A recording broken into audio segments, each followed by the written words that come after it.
Thank you everybody for joining us for our second OneWISH event. So today we're gathering to talk about mental health factors in equity and inclusion. We have a list of fabulous speakers joining us today.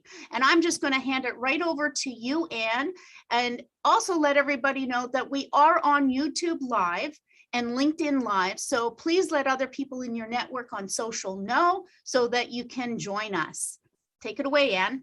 Thanks, Tamara. Hi, everyone. A really warm welcome. As Tamara said, this is our second online event, and we are coinciding with Mental Health Awareness Week this session, as we link up inclusion and psychological health and safety, all both very important in today's world of health and safety. My name is Gardner-Aston. As you can see from the screen, I am the chair of OneWISH, and I'm delighted to open this event. It's going to be broadcast live, and then it'll be also available as a recording after the event via the YouTube page and our website, which is fairly new. So if you don't know about our website, the address will be coming up later, but it's all the W's, OneWISH Coalition, all one word, .org.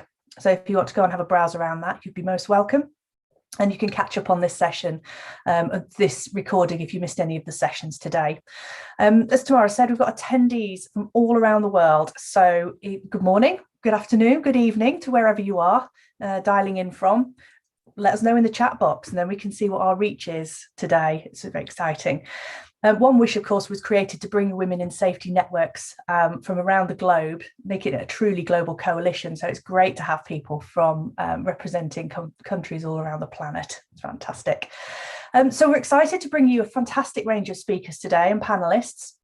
We've got an agenda that looks at diversity, equity and inclusion. As you might imagine, within the profession, it looks at issues around mental health to coincide with Mental Health Awareness Week, of course. And we've got some reflections from a recent mentoring programme that we ran with health and safety professionals around the globe. In the first session, we're kicking off with an overview of OneWISH, presented by myself and Louise Hosking, who co-founded OneWISH along with Malcolm Staves from L'Oreal, who can't be with us today, but Louise definitely is.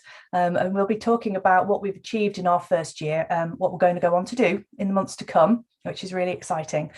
After that, we have a presentation of initial findings from some research we carried out in conjunction with ERM and sponsored by L'Oreal, which I hope many of you had the chance to contribute to when we sent the links out. We've been looking at the barriers to women climbing the career ladder in health and safety in the profession, and the research that we've done is really vital to enable us to move forward with purpose on this issue, because that's what we're about. We're about, making space for women in the profession.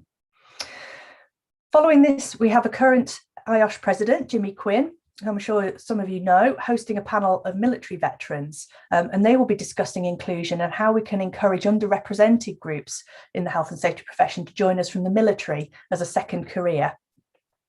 Then we have a presentation from Sylvia Marusik, who is a health and wellbeing expert. She's an activational speaker and founder of Mind Body Works, and she'll be joined by Rob Stevenson, who is a mental health expert, a TEDx presenter and CEO of FormScore, and they'll be speaking about the important issue of mental health in our male allies. We as women in the profession need our male allies to speak up for us, so we definitely need them to stay healthy mentally and physically to help us achieve our goals. After that, you can see it's a packed agenda. After that, we'll have a Q&A session, which is going to be led by Tamara, who you've just met, and Jeanette Ashimova, who is also from the OneWISH Executive Committee. If you've got any questions for them on anything you've heard up to that point, please write them into the chat box underneath at the bottom of the Zoom screen, and we'll do our best to answer them either during the 15-minute slot that we've got for the Q&A or afterwards if we run out of time. So hopefully we'll get loads. After that, we'll go on to our second part of the event, and it opens with a panel moderated by Tracy Folarunsho Barry, who is CEO of Grow Women Leaders. And it features mentees who've recently completed the safety leadership qualification with Louise Hosking, sponsored by ROSPA and L'Oreal. And they'll be joined by one of our mentors, Karen McDonnell from ROSPA, who again, some of you will know, to discuss what they learned during their mentoring experience and how they're going to take it forward in their careers. And I think there's something definitely for us all to learn from their experience. So I'm really looking forward to hearing that. After that, we'll have another Q&A session led by Tamara again and Kathy Seabrook from our executive committee, and there'll be an opportunity to ask questions of our mentor or mentees to find out a little bit more about the process if you're interested in taking something like that forward yourselves. And then finally, Kathy will give her reflections on the sessions and speakers and bring the event to a close. It's going to be packed. We really hope you enjoy what you hear, and we'll recommend the recording afterwards to others who may benefit from the wisdom of our speakers today, and there is a lot of wisdom coming your way. So without further ado, we'll just slide straight into this, our first session. So welcome. I'd like to introduce you, if she even needs an introduction, to my co-host, Louise Hosking. Louise is an environmental health and safety professional with 30 years of experience. I know it's hard to believe, in health and safety, and she's now working as a consultant with her own business. She is additionally, for the purposes of this presentation, the director of the OneWISH Coalition. Louise and Malcolm Staves from L'Oreal, mentioned earlier, created OneWISH in response to a desire to combine their networks to focus on how they could encourage women and inclusion in the profession. So it's been a long-standing issue. Louise will be giving us an overview shortly of some of the key achievements of OneWISH during this, our first year of being. But before then, perhaps it might be a good idea to introduce OneWISH itself. I'm sure there's a number of attendees here today who are members of OneWISH, which is great, or who have seen our posts on LinkedIn, because there's quite a lot of traffic that comes on the OneWISH LinkedIn page. And so you know already what we do, but for those that don't, I'd like to introduce ourselves.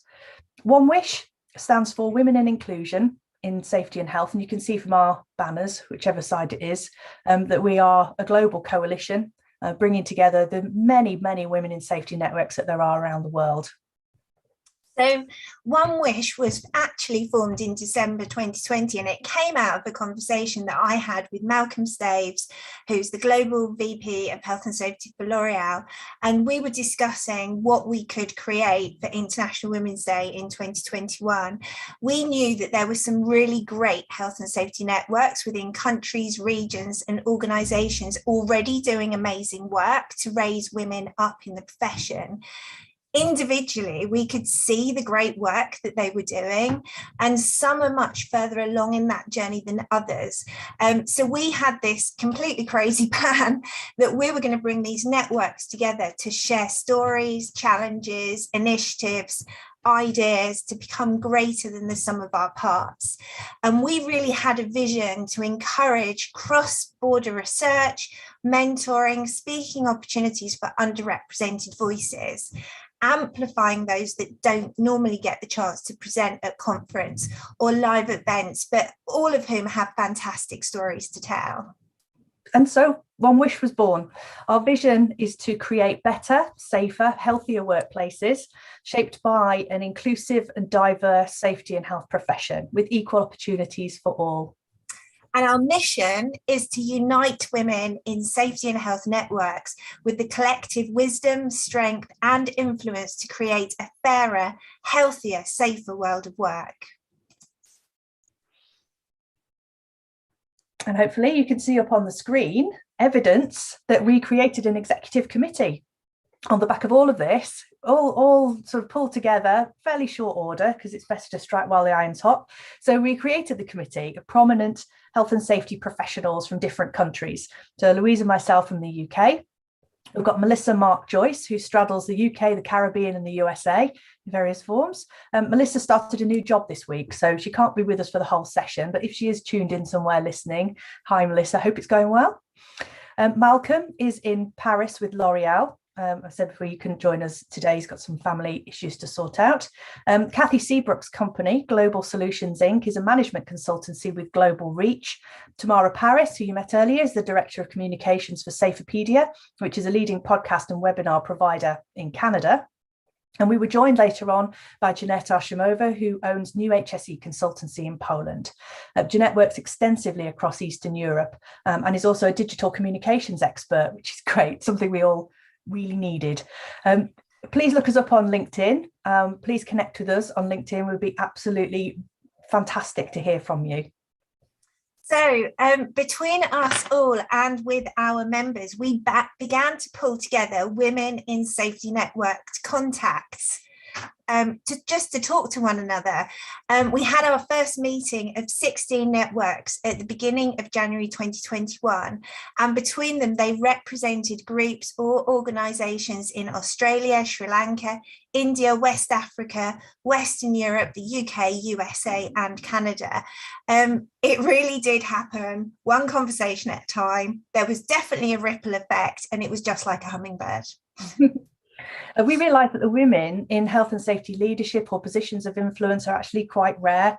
Malcolm, along with others in the business and recruitment, were vocal in saying that they were seeking modern health and safety leaders with #power skills of empathy, collaboration and servant leadership to facilitate transformation in a pre-pandemic world, how many years ago, which was gripped at that point by climate change and not necessarily by a pandemic.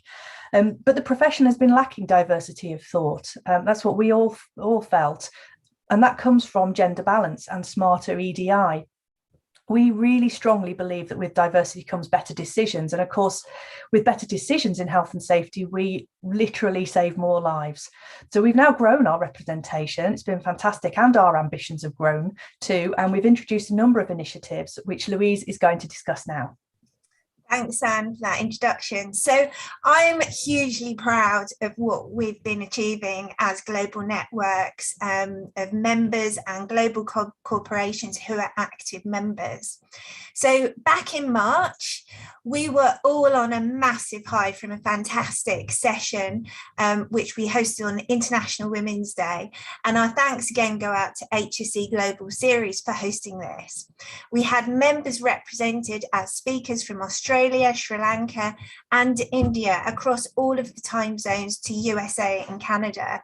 I know that there were more than a few on the call who started at 4 a.m. and kept going until the last sessions in America. True collaboration and great health and safety insights.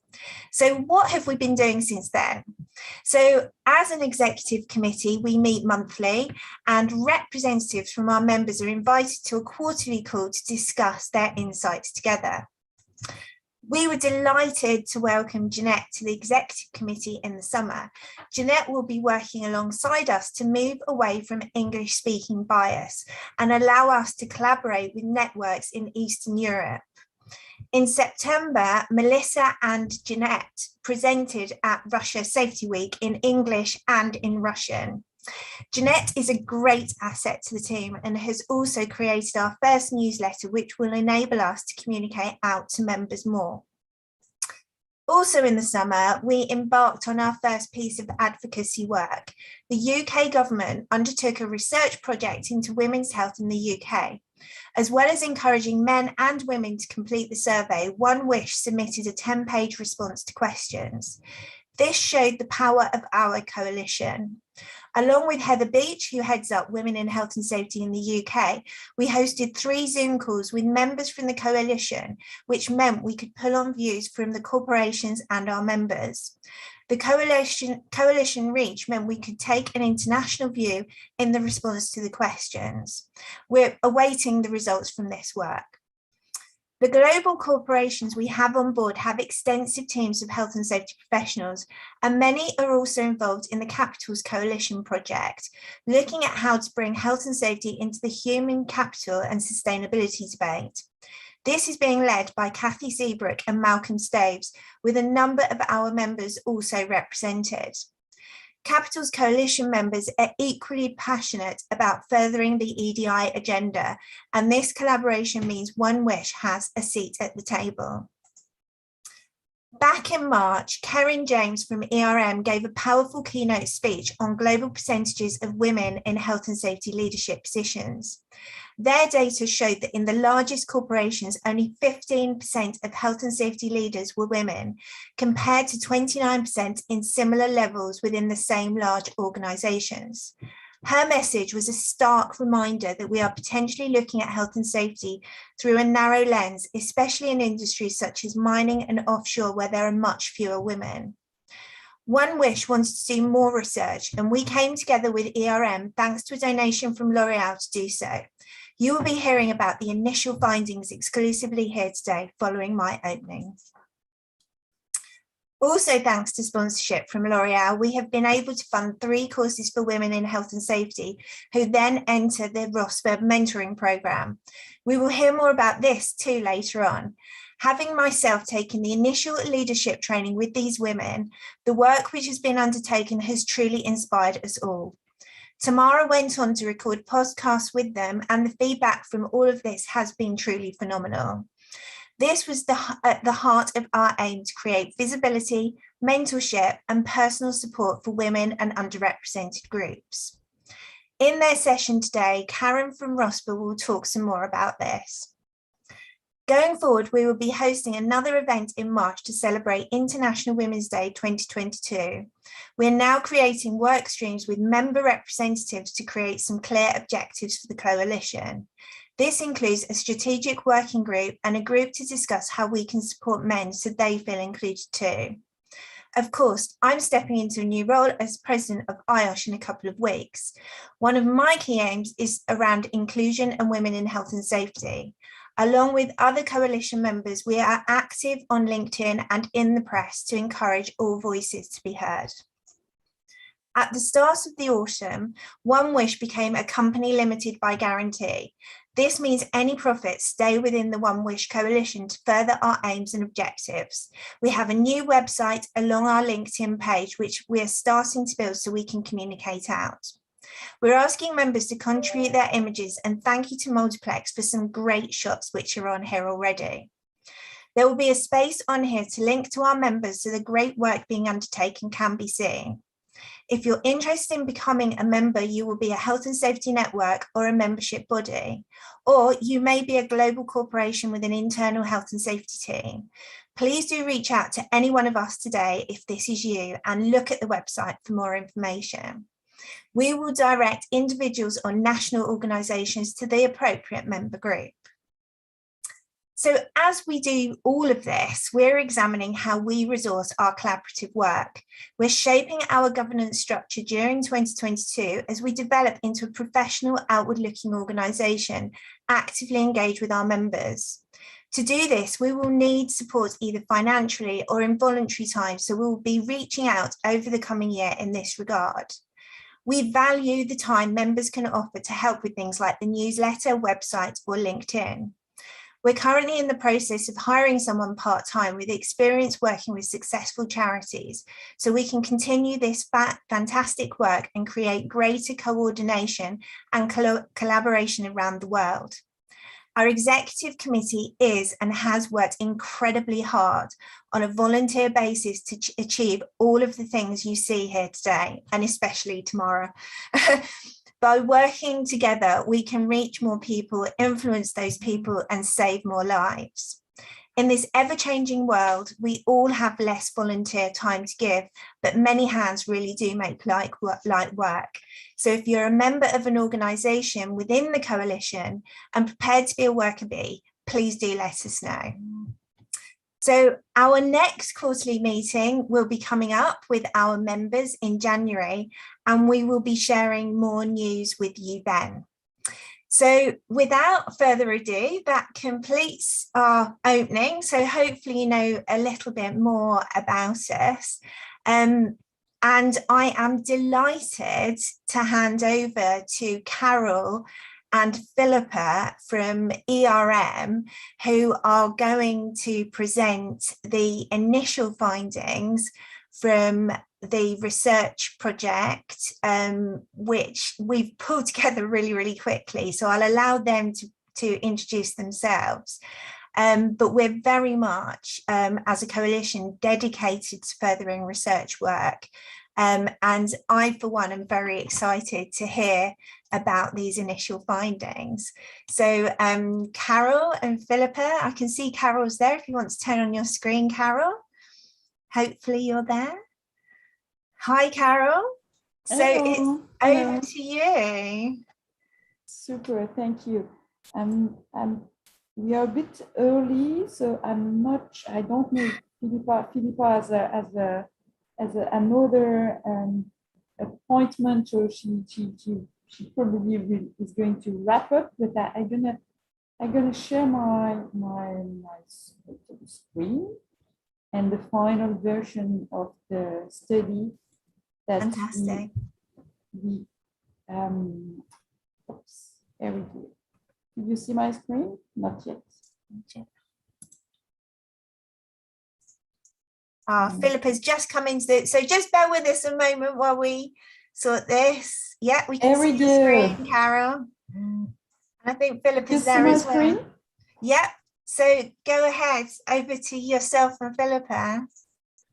Philippa, are you with us?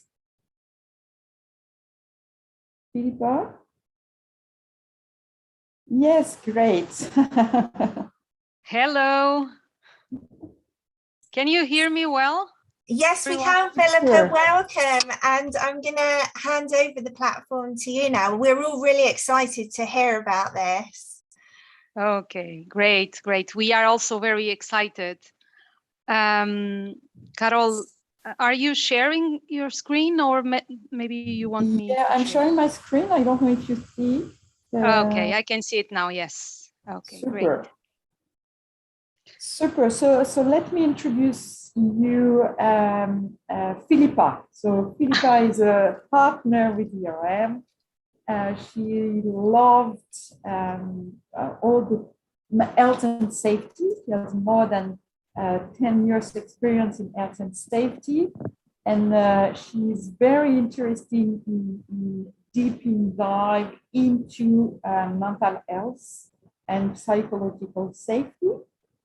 She's passionate about health and safety, as well as promoting women into organization. And we are, the two of us, sponsor of the employee resource group Women within ERM. So, Thank you. As a position was promoted last year partner and was previously with ERM in Latin America, and now relocated in Spain.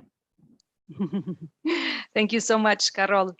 Carol, well, aside of being very inspiring leader for me and other women in ERM, Carol is working in the health and safety matters for more than 15 years. So she's actually an expert with a lot to learn, to teach, and we need to learn from her. I know that she loves to deliver safety leadership programs, and I know that she's very good on it. So this is an area of interest for all of us. She's a mother of two beautiful girls. She loves to run. And at her professional life, she was promoted a partner in ERM like 7 years ago. So I think that she's a great leader for us to have as a role model. Thank you. Thank you, Carol. So now let's jump to the objective of this survey that's we have done in association with L'Oréal and OneWISH, which is a global survey with quantitative results through a survey that we launched onto a platform, as well as interview that we have conducted with both men and women. And this study is about women in health and safety around the world. And the objective of this survey was to understand and deep dive into the challenges for women in advancing their professional career, and all about the program and processes that have been put in place to support women in health and safety arena. Okay, so what have we done to take ahead this study? So we tried to complete a non-biased survey that is comprised by a quantitative questionnaire and qualitative component through interviews. Both tools were applied for men and women. So we interviewed men and women, and the questionnaire on the quantitative side was also filled in by men and women. We were able to get 205 answers through a push in LinkedIn with the help of OneWISH, so and all the sponsors. It was a fully anonymous questionnaire, except obviously the date that each one of the participants wanted to share. We, in the qualitative piece, we made a very rigorous approach. So we tried to align those questions with the questions of the questionnaire, and the same content of these questions were made to men and women. So we could reach a global footprint into the 5 continents around the world.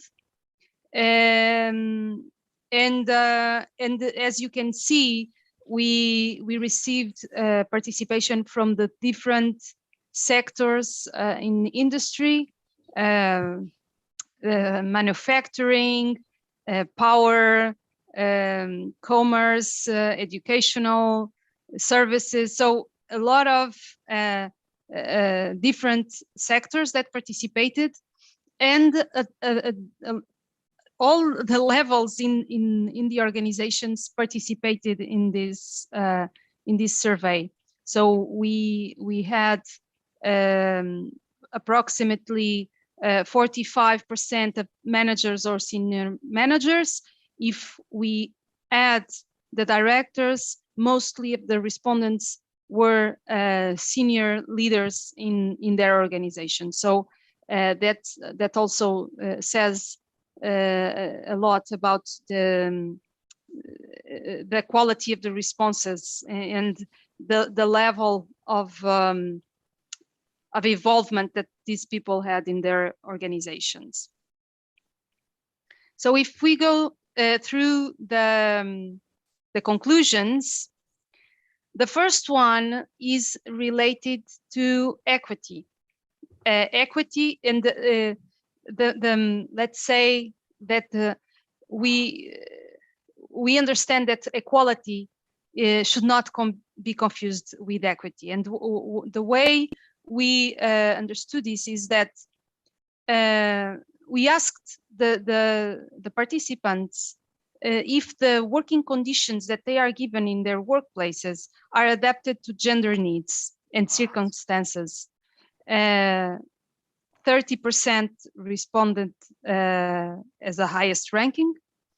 However, when we ask about the health and safety frameworks, policies, procedures implemented, if they were implemented to consider the inherent differences between genders, only 15% think that these tools fully considers inherent differences between genders.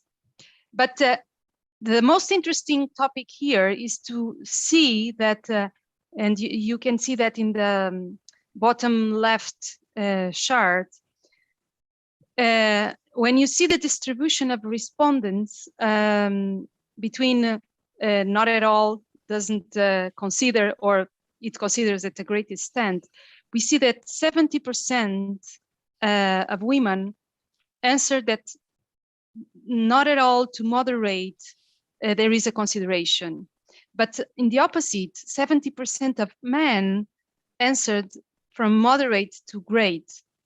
So this gives us an important information about the difference of perception between men and women about these conditions that are, or these programs that are offered by the companies.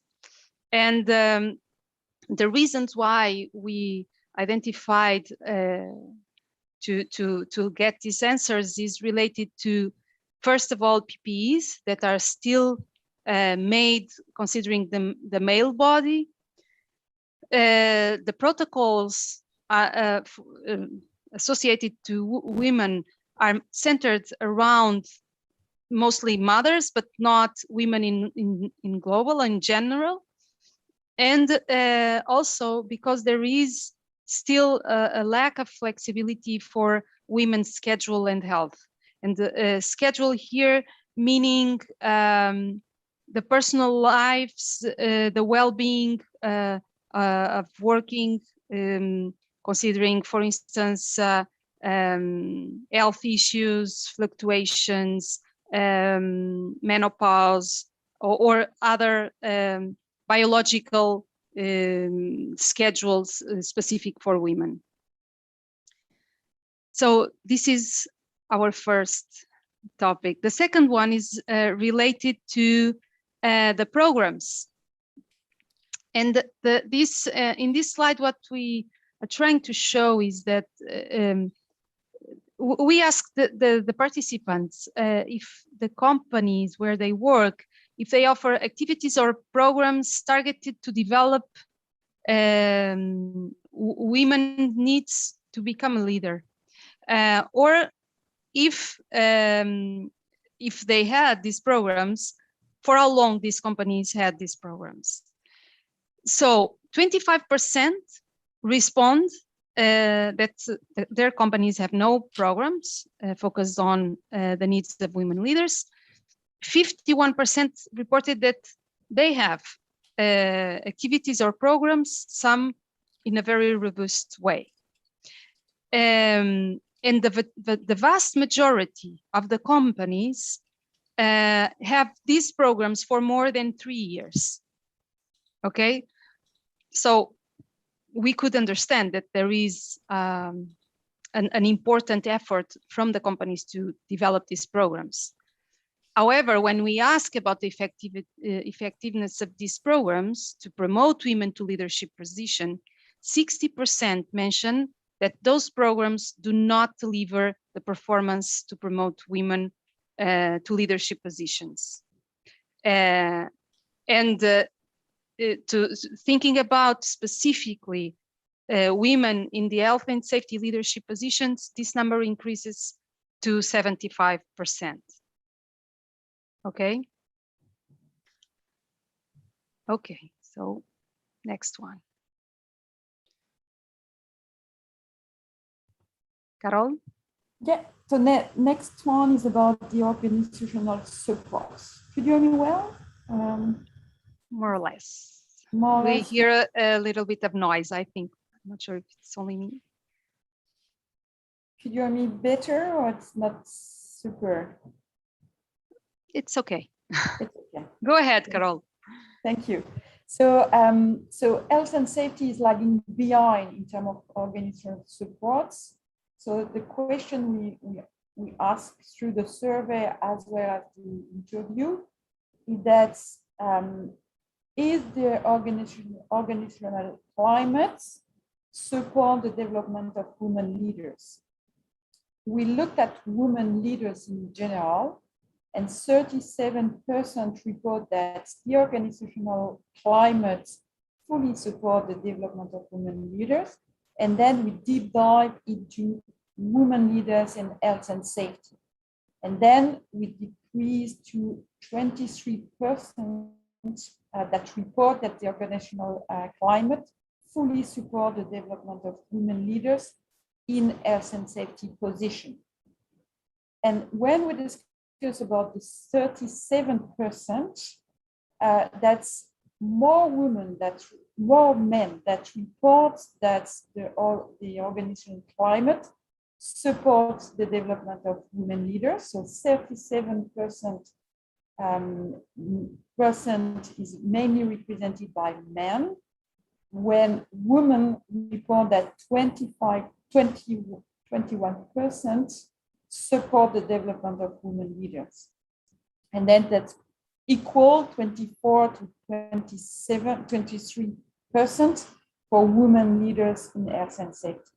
So we see in this question there's a notable disconnect between women and men perception on the efficiency of organizational climates. So basically, women, the majority of women answer that that's the organizational climate support in a small extent, when men report that the organizational climate support to a great extent.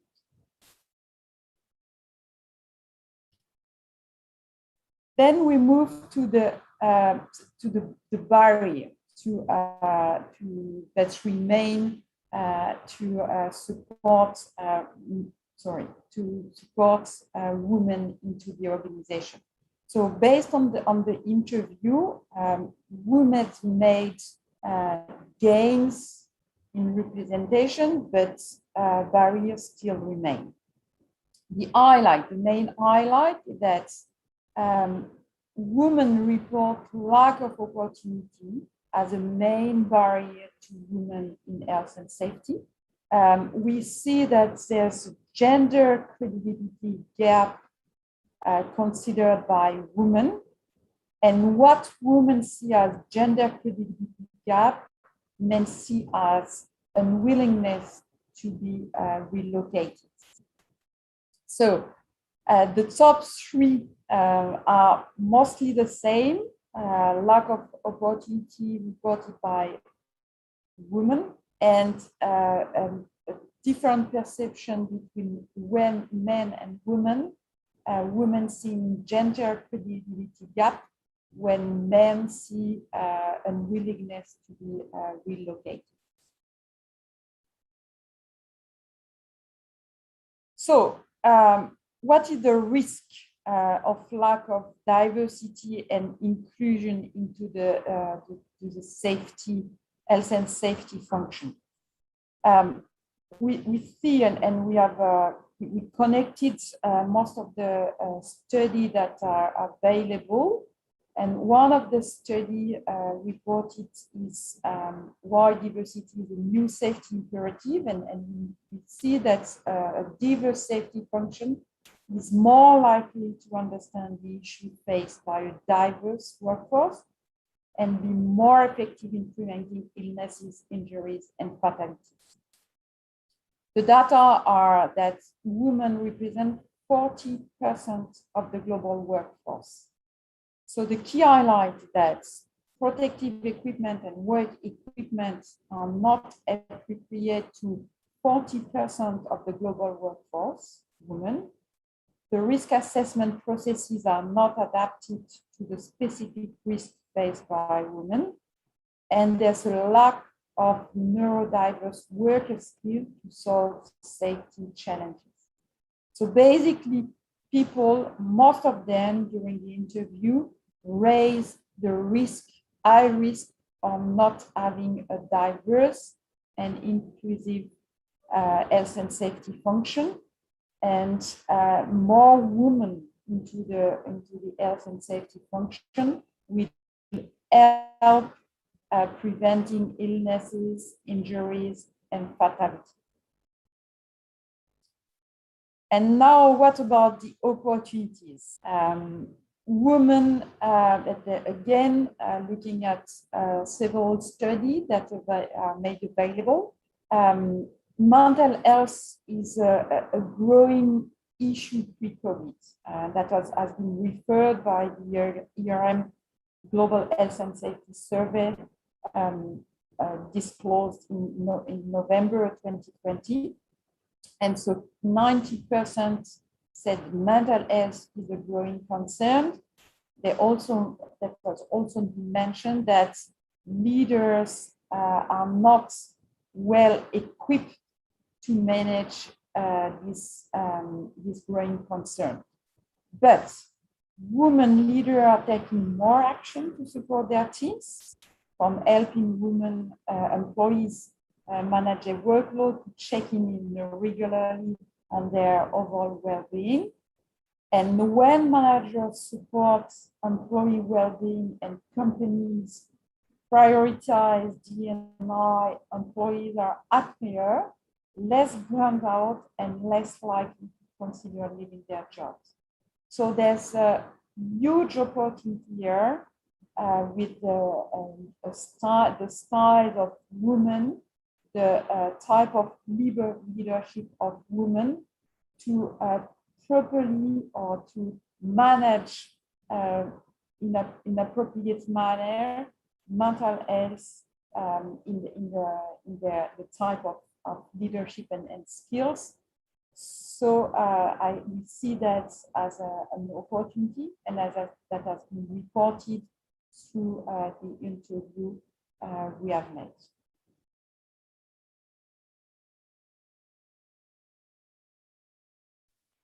So what would be the next steps for this study or others that we could develop? So this study was developed through a period of 2 months approximately. So it was a very quick screening, I would say, and there is a lot of information to explore and a lot of topics that we believe would be of great value to explore. The first one is related to diversity. So for those that were with a lot of attention, maybe you noticed that most of the respondents were from the northern hemisphere. So we probably need to make additional efforts to understand or to have a broader set of respondents, but not only geographically, but also about race and disabilities and all the diversity aspects that probably would impact on the conclusions. The second one is to understand how diversity, equity, and inclusion as 3 different pillars in this big topic, how they work differently for women in health and safety. And there is not specific information at this moment about these 3 specific topics, but during the interviews, we could understand that there is a concern about the differences or the impact of programs or actions that companies can make into these different topics. So diversity, equity, and inclusion, they work differently and they have different impacts on women in health and safety. The third one is about the correlation between diversity and equity and inclusion maturity of companies in their health and safety performance, or the opposite. So we believe that the maturity on diversity, equity, and inclusion level, it will impact on the health and safety performance because of the reasons we already saw. But we probably need to collect more data and take deeper dive conclusions about this correlation. And finally, but not less important, is confirm the case for investment. So although there are already some studies around this, we would like to understand how the diversity, equity, and inclusion efforts that companies are doing is impacting on the financial performance of the company. Saying that the other way is how the efforts that they are not doing may be impacting the financial performance.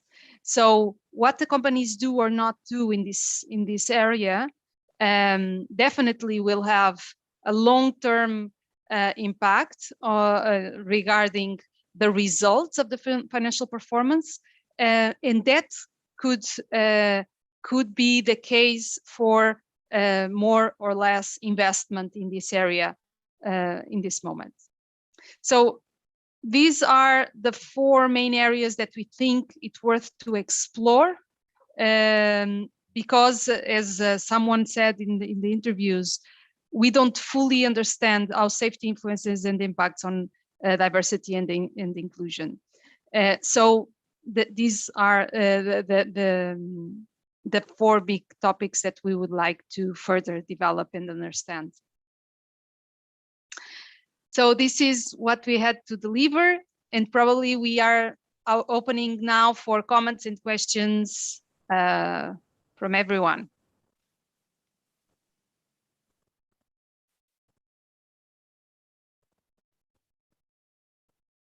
So I see that we have some question into the chat. I don't know if you want to go off mute and share your question or your points, or if you want us to yeah, let me just help out a little bit here. Is that yeah, if you do have questions, it would be really great to hear from you.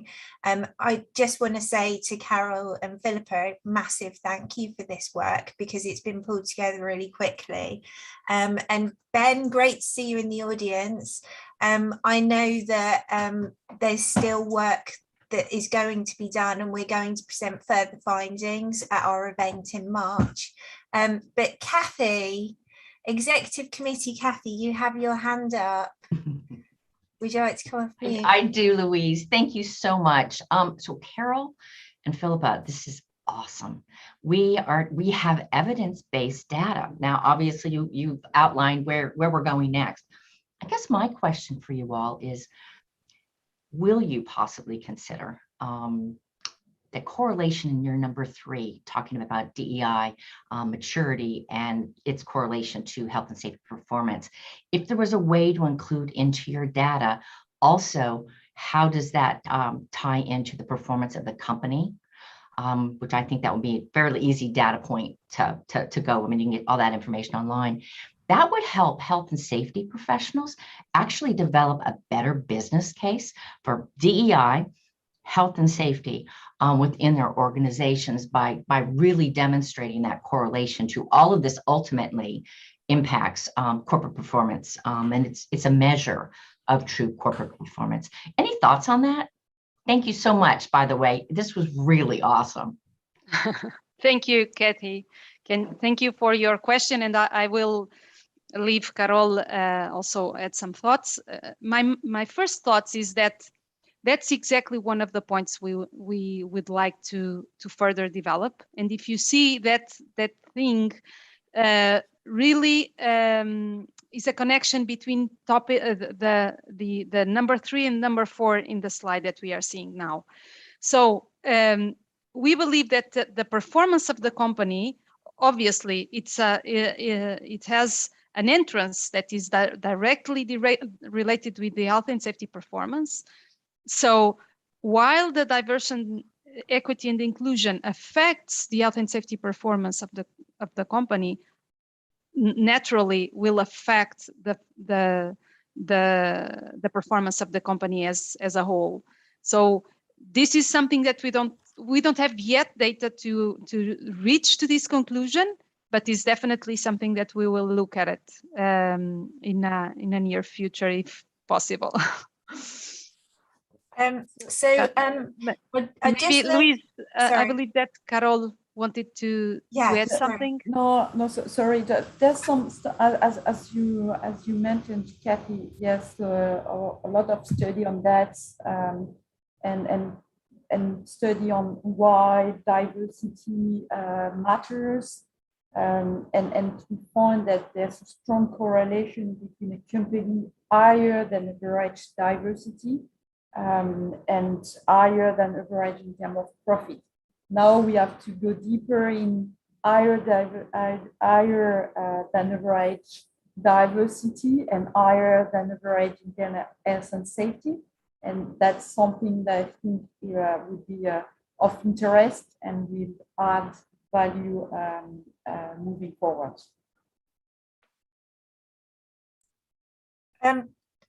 Thank you. I mean, there's so many things in here that I've got so many questions, but I want to go to our audience. Ben, you put some interesting comments in the chat box. Would you like to come off mute and actually ask the questions and just raise the comments that you've placed into the chat box? Yeah, I can try. I can tend to have the ability to destroy technology No, but I trust you implicitly, Ben. Trust can be misplaced, you know that. I won't start my video because that will scare people. I really like this, I guess, trying to put a lot of this into context. I know when I was interviewed for this, I worry that sometimes we aren't understanding of the subject matter.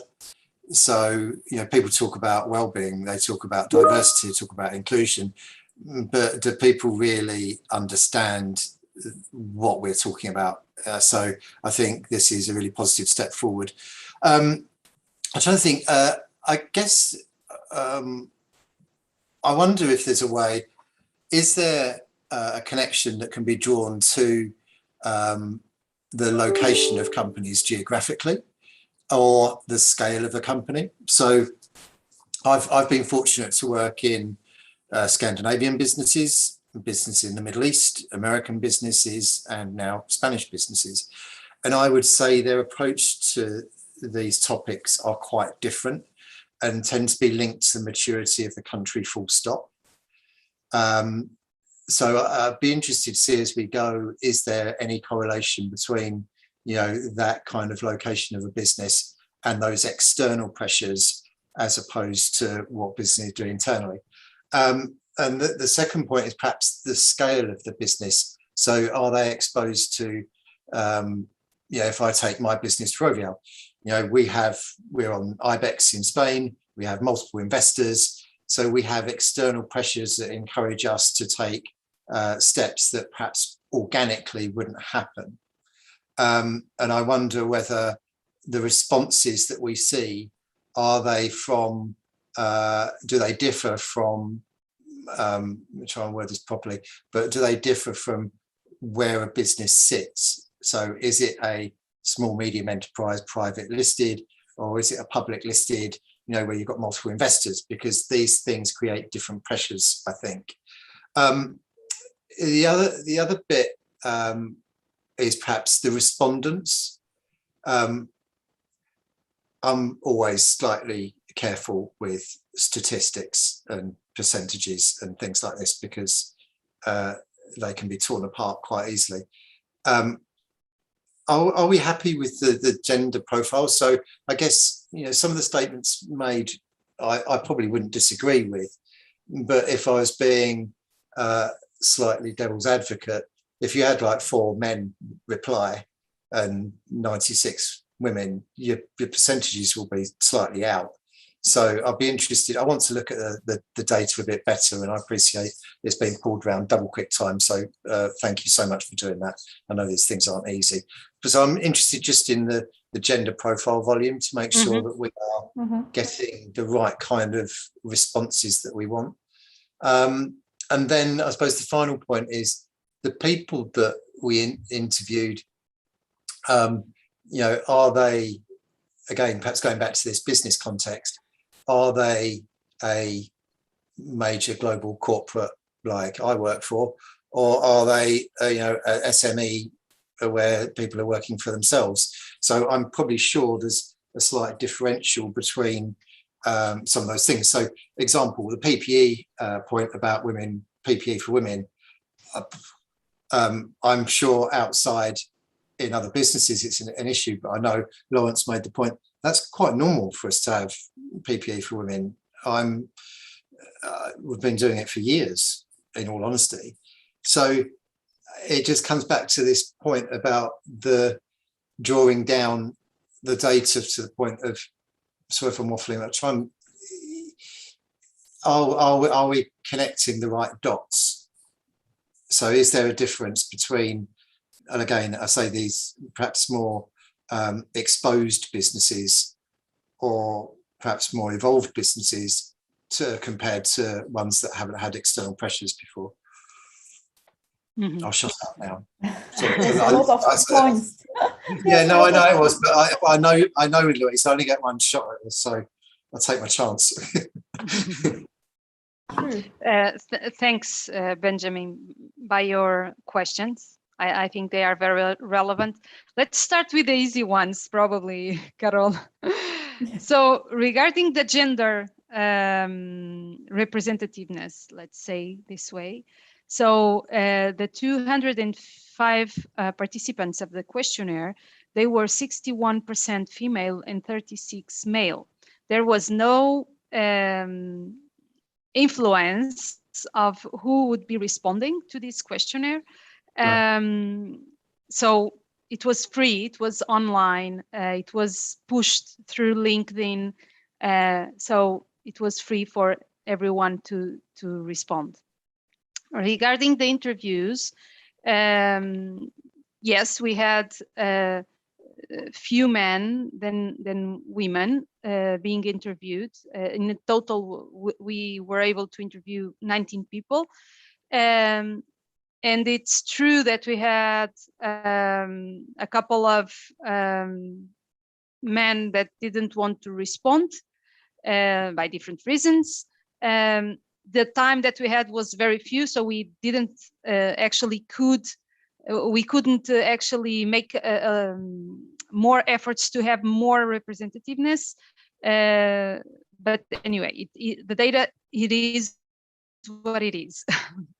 And regarding the question about the profile of companies, it's we don't have we didn't deep dive into that specific topic, so we can find that our professionals working as a freelance, and we have international companies with a global footprint. So we can find in the sample every kind of companies, and we have very different kind of companies in the sample. And in addition to that, on the representativeness, we pushed through LinkedIn to reach men and women. But the point is that men didn't answer or didn't complete a woman targeted survey. So that's a barrier that we haven't put in place because we decided to go broadly, but then there's men. I have also men in my network who send me a note. Do I have to complete because that's a woman survey?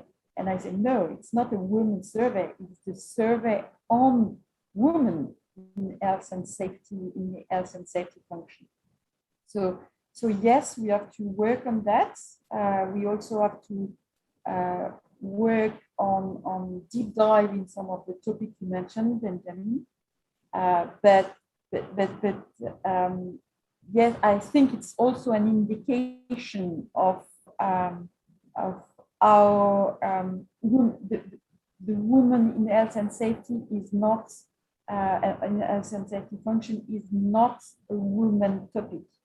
Is a man and woman topic. So we need men to move forward. So if you completed the survey, thank you very much, because we need to understand where are the gap, because the ultimate objective is to build a safer place for men and women. So yes, we have to continue working on that, because we want to have more men completing this type of survey. We need you, by the way. Definitely. There's one of my colleagues, Lawrence Webb. I don't know if you're still on the call, Lawrence, but you've put some comments in the chat box. Do you want to come off mute and comment? Yeah, sure, no problem. I mean, I'm with Ben. I think this is a really good first piece of work, and it's definitely long overdue. I mean, a couple of things that occurred to me, and one of the comments is about maybe it is too early at the moment to start thinking about, you know, how far down the road are we actually sort of, you know, in terms of developing plans.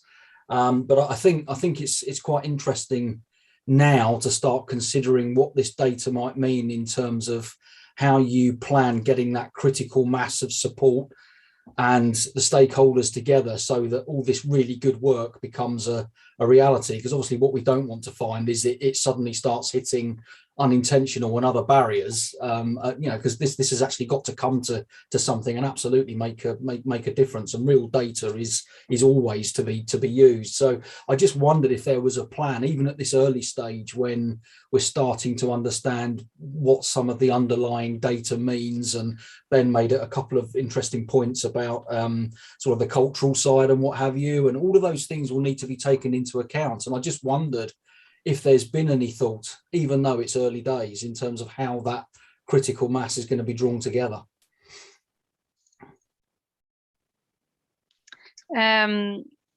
Okay, so that is one of the aspects that we understand, that there is a lack of information yet. And definitely there is not even number of response from all over the world. So the cultural aspects are definitely something that we cannot assess in this moment with the current data. And it is one of the topics that we left as one to explore. Because yes, as Ben already said, and you are also mentioning, Lawrence, and we know that there are differences around the world. There are differences that are associated with the country culture, and we need to understand where those differences can be impacting the diversity, equity, and inclusion within the companies. Yeah, that's I think that's it. I'm piling on what Philippa is mentioning. When we have done this survey, the objective was to collect data. We have a lot of articles from McKinsey, the International Labour Organization, but very few quantitative. So we wanted to have quantitative data and interview. But let's be humble. There's a long way to go. And as you mentioned, Ben and Lawrence, we have to go deeper in. That's why when collecting and presenting the data on a slide day, with Philippa and the team, we decided to say, okay, we have to this last slide of this presentation has to be what we would like to explore more, to be even more reliable and helpful for moving forward. So we found 4 main points, and obviously one of them is to go deeper in women of color, women with disabilities. There's a lot to learn on this aspect as well, and you see that we are passionate about that. So full of energy to go deeper in these topics, as well as that's worth investing in women in health and safety. I'm sure there's a lot that we can do on that. We are very humble. Collected first data. I think that's reliable and credible. But we have to go deeper in the topic that you raised, Ben and Lawrence, and happy to do so. That's great. Good work. Thanks for that. I mean, it is just the start, I think, and that link between EDI and health and safety performance within companies, I'm fascinated by. I think we can really explore that. Trish, Karen, are you still there, Trish? Are you dialing in from Australia today? Trish, are you there? I can see her on the screen, but not there. No. I'm just having a quick look at the questions. because Trish always raises good points, but she's obviously not there. Yeah, so we've got a few questions in the chat box. I'm going to ask a quick question while I just go through the questions in the chat box. I know that we had somebody who responded in respect of the question sets on the survey, saying that they wanted to tick a box that said, well, actually, within my organisation, I feel that gender balance is really well represented. Is there something that you, because we did pull this together very, very quickly, is there just something that you can say about that in respect of the data set? Sorry, Louise, I didn't. So somebody responded that the questions were all around barriers to women moving on in leadership positions. I don't know if you, because somebody actually responded that they wanted to say, well, actually, in our company, it's really, really good. Do you just want to talk about that in terms of the question set? So there were a couple of open boxes where people could, introduce some comments. During the interviews, we also asked a few times about that. When asking about the barriers, it's intuitive to ask also about the enablers, right? We didn't get very robust conclusion around the enablers for women in leadership. That could be an interesting point to add in the next phase. There are a lot of opinions that we can get from the interviews we made. So we hear people talking, and then we also have information that is not exactly in the questionnaire, and because there was a very limited time to prepare this small presentation, there is some comments around the interviews that we probably need to go back there and see what we can explore a little bit more, and that is probably one of those topics, Louise. And I think we cover into the survey both the program and initiative to support women in their career first, and then the barrier that women are faced in their career to move forward. So we started with the positive aspect of the program and initiatives, and we discussed that and we deep dive during the interview on this topic. And as we share with you, there's a lot of program and initiatives that have been put in place to support women in their career. But then the conclusion of most of the people most of the women and men that we interview is that these programs are not efficient enough to support women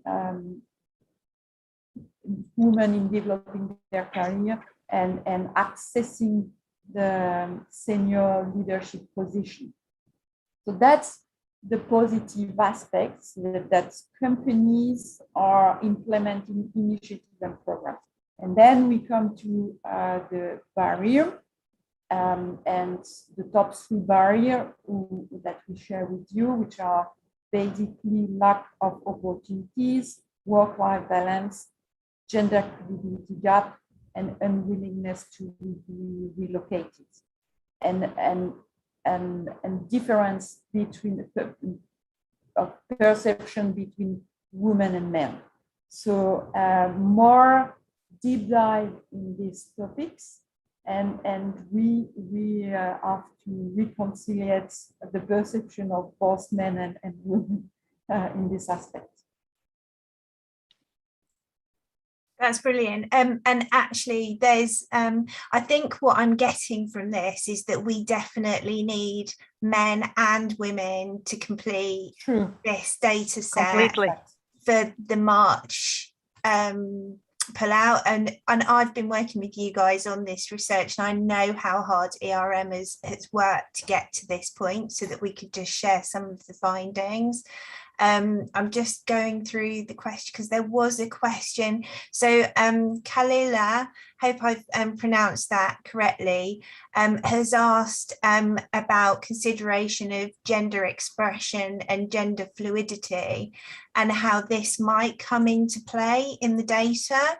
And is it worth us bringing that potentially into scope?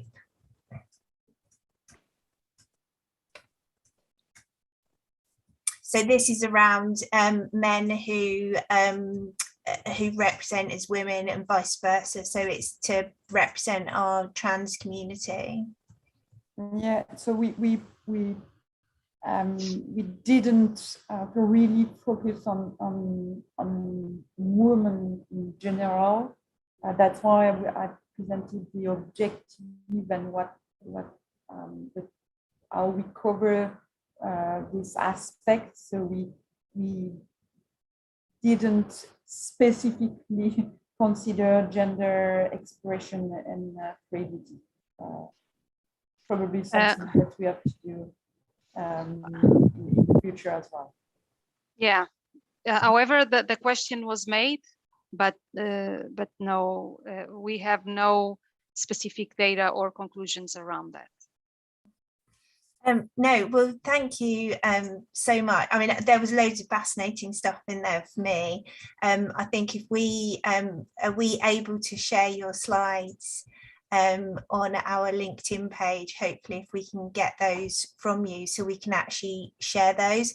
But I think the message from this is that this definitely was, and we did work incredibly hard to get this to this point.